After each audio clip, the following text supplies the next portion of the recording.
We actually submit a 10-year forecast. Our job is to make sure we're representing the conditions on the ground so that our colleagues back home are looking for the right molecules to fit the next generation.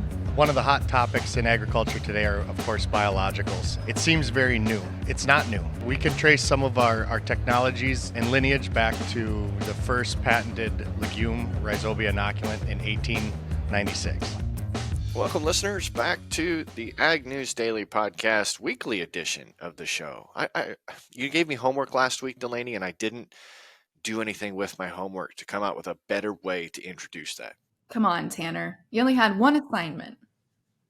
Oh, you gave me way more assignments than that. Don't let the listeners think I only had one job. But we are not together today, so this will be the first time that we've done video since we started recording in the studio separately. So where are you at, Delaney? I'm in beautiful San Diego, California this week. I was at a business conference, and we thought we'd test our hands at trying this virtual video setup. So as you can see, I'm in a hotel room. So not a super exciting backdrop compared to yours, Tanner, but I'm not going to complain because the weather out here really is annoyingly nice, as folks around here say.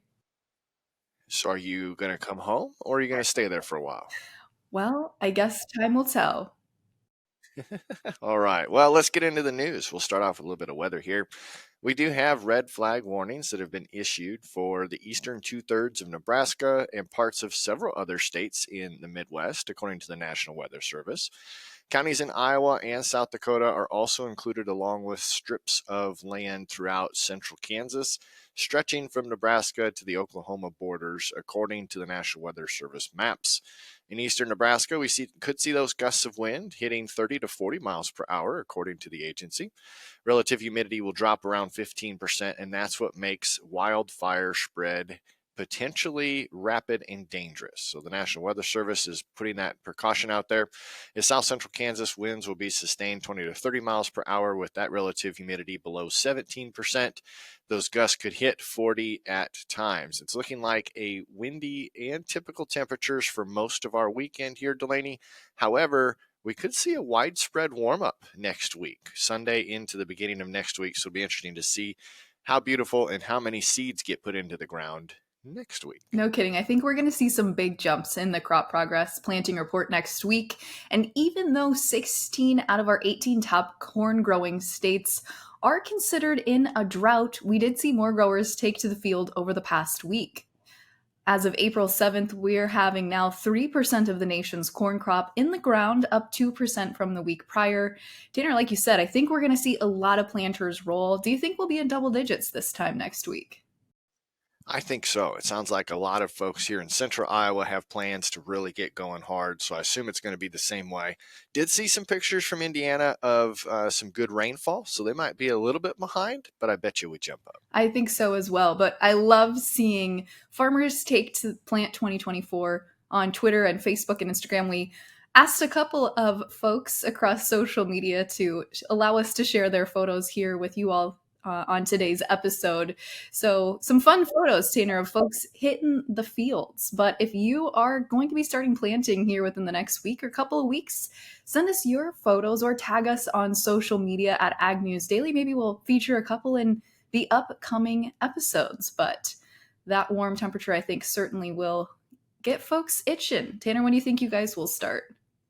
Yeah, we're hoping to get started this weekend. We got a couple of things to wrap up, and it should be go time for us. Well, maybe we'll see an Ag News Daily episode where you're sitting in the planter reporting to us from there. Boy, that would be difficult to get the news and have the planter rolling. Maybe it'd be sitting still in the field. However, we did see Governor Kim Reynolds here on Tuesday sign into law new reporting requirements and harsher penalties related to foreign farmland ownership within the state. The governor signed Senate File 2204. Reynolds said that Iowa plays an important role in America's food chain, and while Iowa speaks on threats to American agriculture, the country will listen. The law will grant the state attorney general more powers in oversight related to foreign land ownership, including the ability to subpoena foreign landowners for financial records and land purchase agreements for investigation purposes. The existing law limits foreign land purchases of up to $300 limits purchases to 320 acres, with those who had farmland in ownership before 1980 allowed to still retain their land ownership if it is greater than that figure. But now, foreign landowners will be required to provide details to the state about their land owned in the state if they own greater than 250 acres. The law also raises fines and violations for those reporting requirements. Failing to hold and report your holdings every 2 years could be up to a $10,000 fine per violation, Delaney, for foreign landowners. And failure to disclose leases or purchase agreements of farmland by these foreign entities could produce a fine of up to 25% of the property's value per violation, a potentially much higher rate than the previous $2,000 maximum fine. According to the 2022 data from the U.S. Department of Agriculture, Delaney, nearly 514,000 acres of Iowa agricultural land is held by foreign investors. This represents roughly 1.6% of the state's total privately held ag land. So a small percentage there, but a big impact to regulate this going forward within the state, Delaney. No doubt. That's exactly what I was thinking as well, Tanner. And I was trying to scratch my brain as you were sharing that story of now what state Iowa makes as far as those that are putting in place legislation to protect the state's landowners. But as we continue to watch the aftermath here of the Port of the Baltimore accident, the Army Corps of Engineers shared some new progress on the removal of debris and the path forward to get that pathway up and running for barges and shipments. In a recent statement, according to the Army Corps' website, they're working with local, state, and federal partners to clear the debris and have worked to establish a tentative timeline for restoration. They plan to be able to provide ships 280 feet wide by 35 feet deep, limited access via the channel by the end of April is their timeline they're shooting for there. Once that is opened, the channel will allow one-way traffic into and out of the Port of Baltimore. They didn't say yet how they were going to regulate that one-way traffic, but the Corps is also predicting that the permanent restructuring, which allows ships 700 feet wide by 50 feet deep, will have navigation through the channel, and that will be restored by the end of May. So that's a pretty fast timeline here, but that would resume normal port access, Tanner. And as we shared on the podcast previously, that Port of Baltimore really is pretty key for quite a few different agricultural goods. So seems that they are working really quickly to deal with this aftermath, and their rescue and search and now rebuilding efforts are happening at pretty rapid paces. Yeah, certainly good to see progress moving forward very quickly. And other areas of progress in an effort to prevent domestic cattle from being exposed to the bovine influenza A virus, or BIAV. 17 states have now restricted cattle imports from states where that virus has been found in infected dairy cows. Alabama, Arizona, Arkansas, California, Delaware. I feel like I'm singing a song here, Delaney. Florida, Hawaii, Idaho, Kentucky, Louisiana, Mississippi, Nebraska, North Carolina, Pennsylvania, Tennessee, Utah, and West Virginia have blocked cattle movement from states such as Texas, Kansas, New Mexico, Ohio, Michigan, and Idaho, where BIAV has been confirmed, according to the USDA. The USDA's Animal and Plant Health Inspection Service will not be issuing any federal quarantine orders at this time, nor the agency is stating that they are recommending any other state quarantines to be official or put any official hold orders on cattle. However, Delaney, they say, and I'm using quotes here, they say we strongly recommend minimizing the movement of cattle as much as possible, with special attention to elevating the risk and factoring in risk into movement and the decisions you have around moving those cattle. So it's very clear here that this is high alert for much of the industry, Delaney. I think you could have created like a rap song with all of those different states. We'll have to put that on your homework for next week. See, I'm already getting more work to do. Well, it sounds like the EPA still has some work ahead of them. We once again have GREET in the headlines for having no real updates. Last week at the Society of Environmental Journalists annual meeting in Philadelphia, EPA Administrator Regan stated that the GREET model will be complete in the very near future, but didn't give an official timeline or expected date. Of course, that deadline has come and gone now, as we saw March 1st being when they originally thought they would release the GREET model, and it seems, Tanner, patience is running thin within the industry. In Iowa, Senator Chuck Grassley's weekly call with reporters, he apparently shared he was very unhappy with the amount of time it has taken to get the GREET model. And he said he was also unhappy from what rumors he's been hearing about how the GREET model updates will be reflected when released. He shared that some of the updates for sustainable aviation fuel from the Biden administration just aren't really going to correlate to how farmers are actually producing corn. In a quote to reporters, he said, quote, "We understand that this model might say that you can use corn as a feedstock, but it will have to be grown in one of three conditions: minimum tillage, cover crops, or these new crop corn planters where you have very precise applications of chemicals or fertilizer." He shared that the problem, Tanner, is that when grain gets commingled at an elevator or cooperative, you can't tell one kind of corn from the other, and that will make the GREET model formula really hard to follow and formulate. So he did not seem impressed by some of those preliminary rumors he's heard about how the GREET model will be formed. But hearing rumors that maybe now we're shooting for a mid-May to end of May timeframe, Tanner.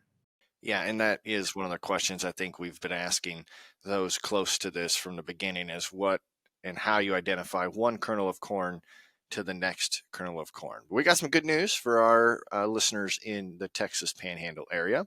The application deadline for the Young Farmer Grant Program has been extended. Now, it's only been extended through April 17th, 2024, but this is in an effort to provide additional support to young farmers impacted by the Texas Panhandle wildfires. We reported in February the Smokehouse Creek fire, the largest recorded in Texas history, that claimed over 1 million acres in Texas and Oklahoma, results in replacing miles of lost fence and other major expenses. A person who had something damaged by the fire could be eligible to apply for a new farmer grant to help repair their operation. The grant, in addition to the State of Texas Agricultural Relief Fund, is aimed at farmers interested in enhancing their operation through expansion, better land management, increased technology utilization, or other improvements. The Texas Department of Agriculture supports production agriculture, whether it involves hooves, feathers, or flowers, Delaney. And as an average age in the Texas farmers and ranchers continues to increase, this is an incentive to do all that they can to nurture the rising generations of agricultural producers coming up, especially when they're facing challenging economic and environmental concerns, Delaney. So good to see here that that application was extended, not for very long, but at least there's more opportunity for our listeners. There absolutely is, Tanner. But switching our attention here to some global geopolitical headlines. Russian missiles and drones destroyed a large electricity plant near Kiev and hit power facilities in several regions of Ukraine on Thursday, according to officials. They're really trying to ramp up here, it seems like, pressure on Ukraine's energy system as Kiev is starting to run low on air defenses. The major attack, more than 2 years after this invasion has happened, completely destroyed also a coal-powered thermal plant near the capital. Unconfirmed footage shared on social media and a variety of other places showed a firing range at large Soviet-era facilities and black smoke belching from it. According to President Zelensky, he said, "We need air defense and other defense support, not eye-closing and long discussions." I think, Tanner, that was probably in response to the way that maybe the Western world has started to respond to the request for more military aid. Yeah, it seems as though that is going to be a continued message. We did see, though, that Ukraine's maritime agricultural experts were at 2.95 million metric tons in the last 2 weeks of March. Corn dominated those shipments. The farm ministry data is showing this result for us. Ukraine traditionally exports 95% of its ag goods via the Black Sea or Danube ports. And at least we are seeing a steady movement. When I look back at the 2 weeks in earlier part of March, it's pretty much a steady line there. So at least our Ukrainian farmers have some consistency, but we are definitely not back to pre-war levels yet at this moment. And now it's time, Delaney, to jump into our first conversation of the day. We have Novonesis. That was one of the fun words that we got to learn here. We're going to welcome Adam Kayser into this conversation. Let's hear what he has to say. Sitting here at Commodity Classic 2024, excited to introduce to you, our audience, Adam Kayser of Novonesis. So you are a technical agronomist for the company, correct? Yes, I am. So what is a technical agronomist for our listeners? Depends on the day, it depends on the season. I think it's the best job in the world because it changes with the season. Just when you're bored with what you're doing, we're going to shift into a new season in agriculture and it gets new again. Absolutely. So how long have you been with the company? In a roundabout way, I've been with the products and technologies for over a decade. Oh, wow. So tell us a little bit about how you've gotten into this role or how Novonesis has evolved to where it is today. Yeah, so Novonesis, I'm still getting used to the name change. So I'm used to Novozymes. So Novonesis is the combination of Novozymes and Christian Hansen. It was a merger that just completed here in the last few weeks, maybe a month ago. So the company as a whole is biosolutions for many different aspects of our lives, but we're here with the plant health division. So we're working with products for the betterment of crop production. Another very similar business unit that we have is we supply enzymes to the corn ethanol industry. So we support growers in a variety of facets. Interesting. Yeah, it sounds like you guys have your hands in a lot of different pieces of the pie. And I was interested to learn, Tanner, I'm sure you were as well, that the company has been around for over a century now. Yeah, we can trace some of our technologies through in lineage back to the first patented legume rhizobia inoculant in 1896. Wow, 1896. Mm-hmm. That's a long time and a lot of development. So explain to our listeners what you just kind of mentioned to me about how you provide enzymes to ethanol plants. Well, I'm no expert there, but obviously in the manufacture of alcohol, whether you're a home brewer or you're like to make bourbon whiskey, you need yeast, you need microorganisms, and the breakdown of those starches and carbohydrates into simple sugars, which further ferment into alcohol. So the ethanol plants, to extract more ethanol from a bushel of corn, utilize enzymes and other additives in the process to increase ethanol yield. Wow. And it sounds like biology really is at the core of everything you're doing, regardless of if it's for the ethanol industry, for human grade consumption. Biology is in the core DNA of the company. How is biosolutions tied into that as well? Because I saw that in some of your materials on your website, and I thought, I want to clarify that for our listeners. Sure.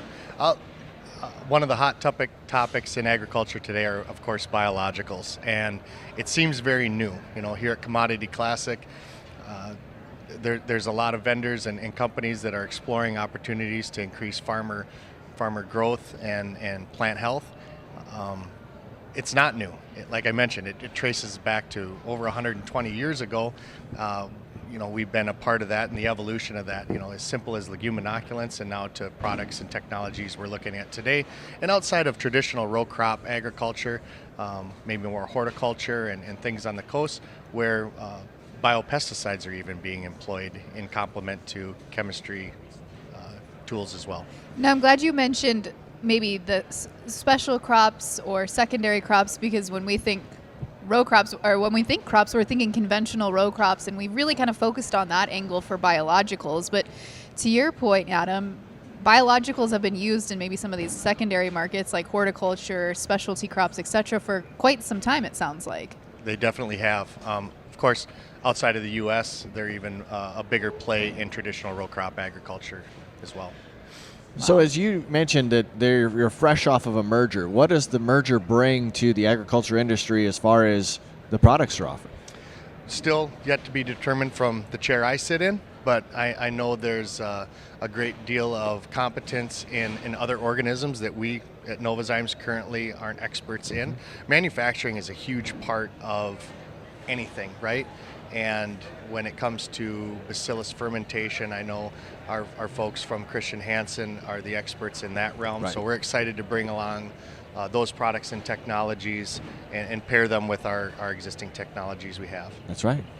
I also was surprised to learn you guys have more than 10,000 folks working for the company worldwide. That's a big footprint.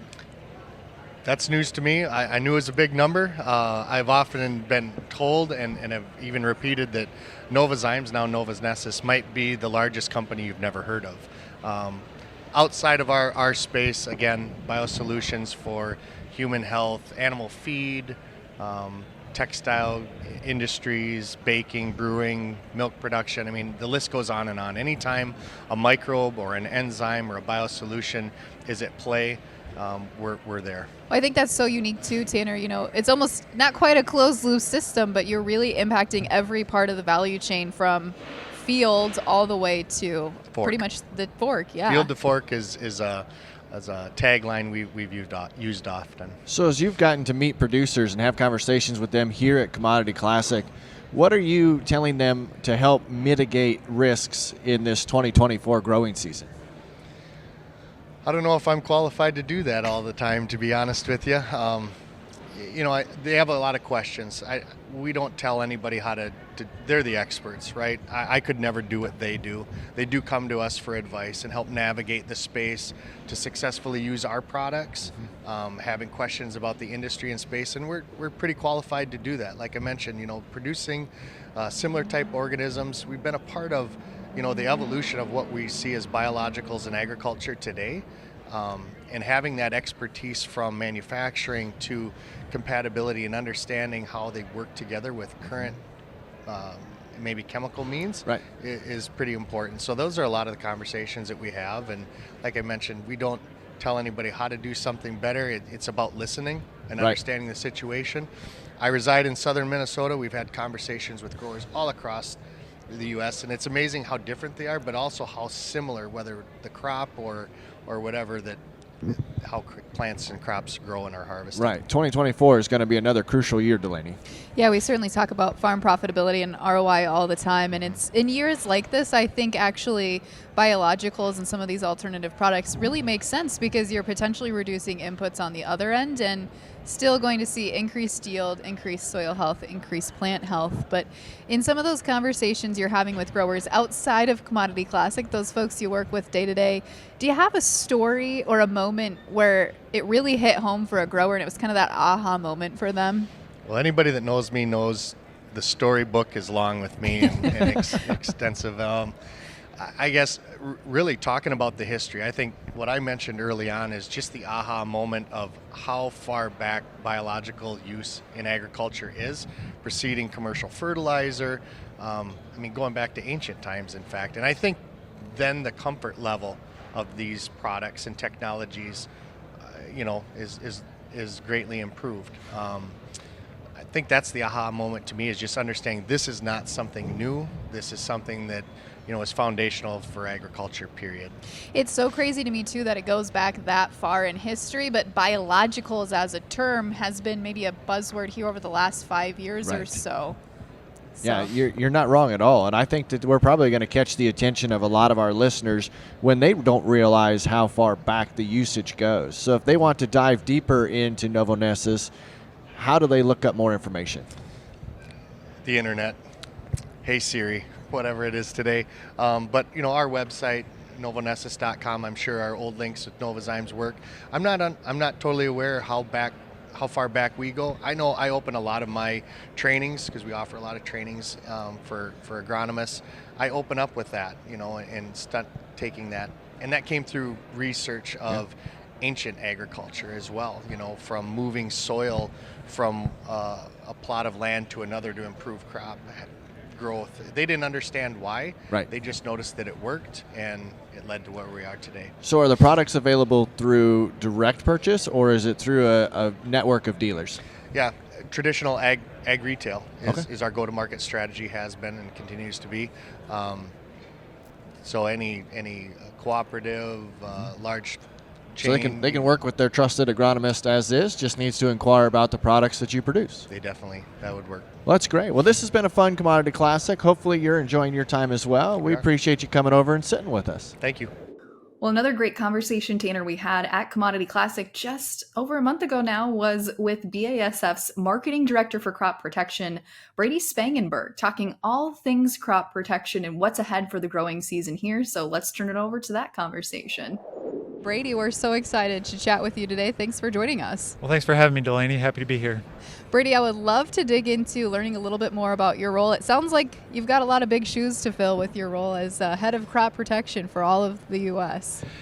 Yeah, leading the marketing group's really interesting. We're trying to make sure we manage both the current year and plan a couple of years out, because the products that are on the floor today are really the result of planning that we and the rest of the team have done a couple of years prior, and it takes that amount of time to make sure you have everything in the right spot. Tanner, I'm just always amazed at the amount of foresight you have to say, what are growers going to be dealing with in 3, 4, 5 years from now, 10 years from now, and being able to plan all of that. It is, absolutely. So tell us a little bit about your past. What was your connection to agriculture before getting into this role? Sure. So I grew up in Council Bluffs, had friends that farmed on the bluffs, square bales of hay and some other things. My father-in-law worked for John Deere in central Iowa, and so always was kind of around it. And that's the best part about agriculture, is if you're close to it, you're also never very far away from it. And that's, for me, the most exciting part, that you get to see your products, your work materialize in things that people use for fuel, food, and fiber. Yeah, so how long have you been with BASF? Been with BASF for 13 years. Wow. Actually started over in Germany, was working in a global communications role, and have worked my way back into the U.S. organization for the past 9. Wow. That's really neat. I'm curious. I know this wasn't in our pre-approved talking points, but with your role being in Germany first and then transitioning into the U.S., what were some of the differences or similarities you saw between what was going on in Germany versus what was going on here in the United States? I really got to realize how big and differentiated BASF is, right? It's we think a lot about agriculture and the ag products division, but there's a whole other set of different divisions, basic chemicals, monomers, care chemicals, and the way the divisions really work together from an R&D perspective and a commercial perspective gives the company a different type of a sense of how we can deliver for the customer. I got to ask, do you speak German? Ja, ich kann Deutsch. Kein I love Problem. that. I love that, Tanner. That is great. That's the first time we've ever had somebody speak German, I think, on the podcast. Bratwurst. Yeah. And I think I can understand what he's saying. Yeah, I got that one. There We'll you stop go. now before he really challenges me. But it's fun when we get to talk to people from companies that touch so many different industries. So BASF creates chemistry, the slogan Sure. of how that affects, but you work very closely with those in agriculture. So as you are taking this information in, as you stated, to plan for many years, who's involved in that process of collecting data? So we actually submit a 10-year forecast, and you think, okay, so the material and the information that we're putting out to our global colleagues who are planning are asking for our opinion about what's going to happen in 10 years. That's a hard thing to predict. It's almost impossible, but you look at the mega trends, right? You look at the trends over the last 10 years. Well, weed resistance has grown. Different diseases have shown up, so that means we want to invest in products that have a broader spectrum of disease control. Efficiency matters, so you want products that activate quicker, that hold longer, that don't require as many tractor trips. So our job is to make sure we're representing the conditions on the ground so that our colleagues back home are looking for the right molecules to fit the next generation. That's just insane to me that you can have the ability to plan that far out in advance. So when we look at the last year here, we've had, a couple of really good years as far as commodity prices, really good conditions as far as weather have been concerned, maybe pockets where we didn't see the optimal growing season. But 23, we're coming off still a fairly strong year. Brady, what does that look like? Maybe a recap of 23, and what are we expecting here as we head into 24? I think what we learned in 23 is that performance matters.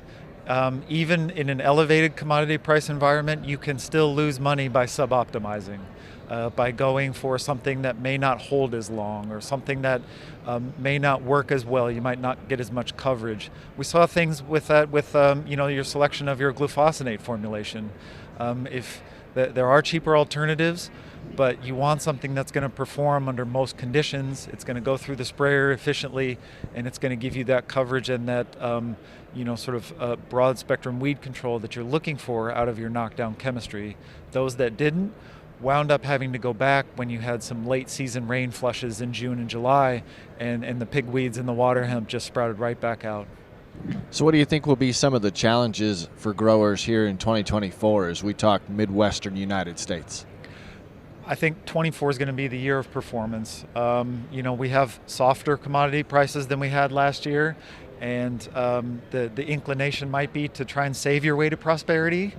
And what we found is that Mother Nature doesn't quite understand that math. Yeah. And so how are you investing in the right seed to perform, right? We're talking a lot this year about a Zetavo soybean seed lineup. There's potential there for 100 plus bushels.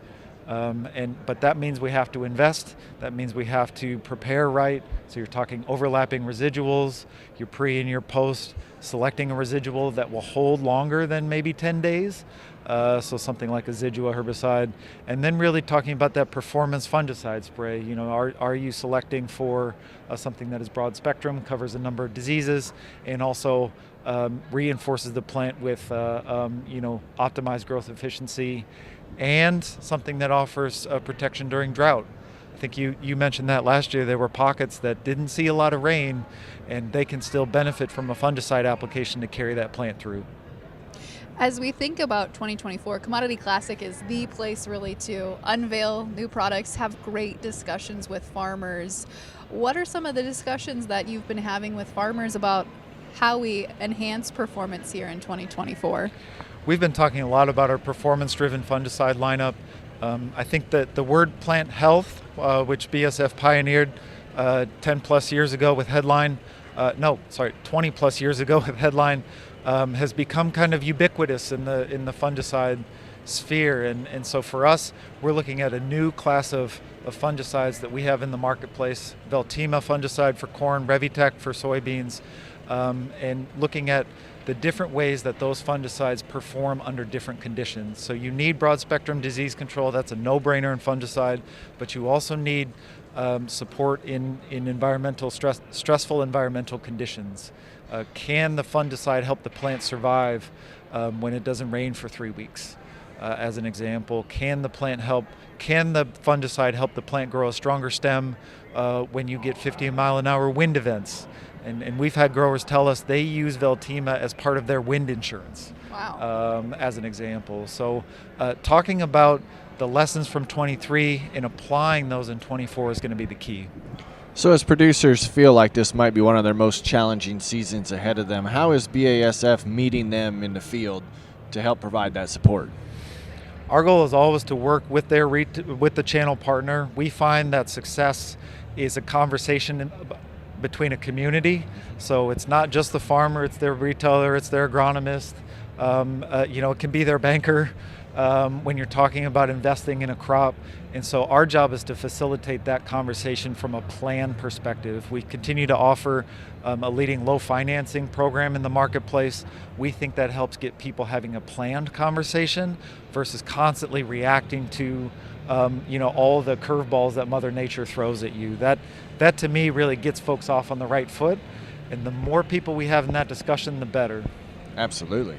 Brady, I want to ask, I know you're working usually a couple years, maybe a decade out in advance. Can you tease any of the things that BASF is looking to for the future? Sure. So in the not too distant future, BASF will be launching our own unique germplasm in the Zetavo soybean seed lineup. There's not too many people doing their own breeding these days. And so having really new germplasm on the market in a high-performing seed is what we're really excited about. We do have Liberty Ultra on the horizon, so that's an improvement on the current Liberty herbicide glufosinate formulation. That should be available here in the next 12 months. And Certain herbicide, so a new corn herbicide, first time ever that anyone's encapsulated a PPO and made it available, so something like Sharpen, but encapsulated that Sharpen molecule, that Kixor molecule, so that it can still go early post in corn.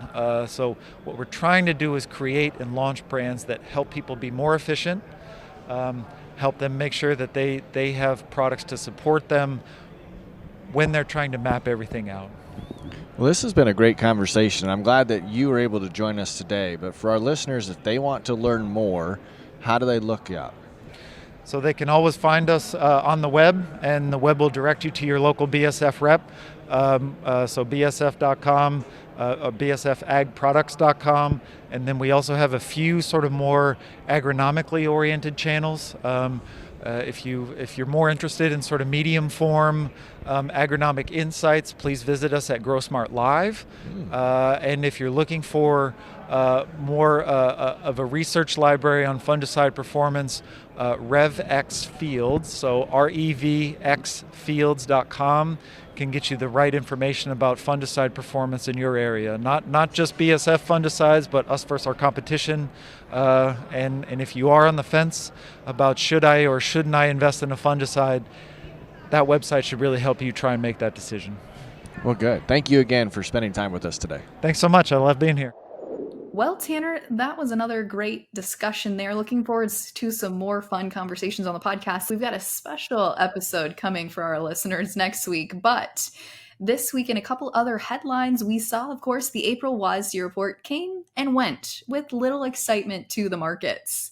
As we take a look at what was released on the global stage, the world ending stocks for corn, soybeans, and wheat all came in lower than the March WASDE report, but higher than the average trade guess.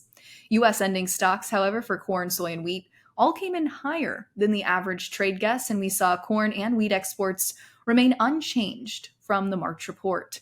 Soybean exports, however, were cut about 20 million bushels as we see Brazilian beans really coming online. We also saw that the USDA did not touch Brazilian corn or bean production, and that really kind of shocked the market here, Tanner, as we are still seeing a pretty big disparity between what Brazil's CONAB is reporting and now what the USDA continues to hold true. But nonetheless, we are seeing quite a bit of South American crop come online. They are almost through their harvest season, so it is not surprising, I think, that we saw USDA cut soybean exports here for the United States.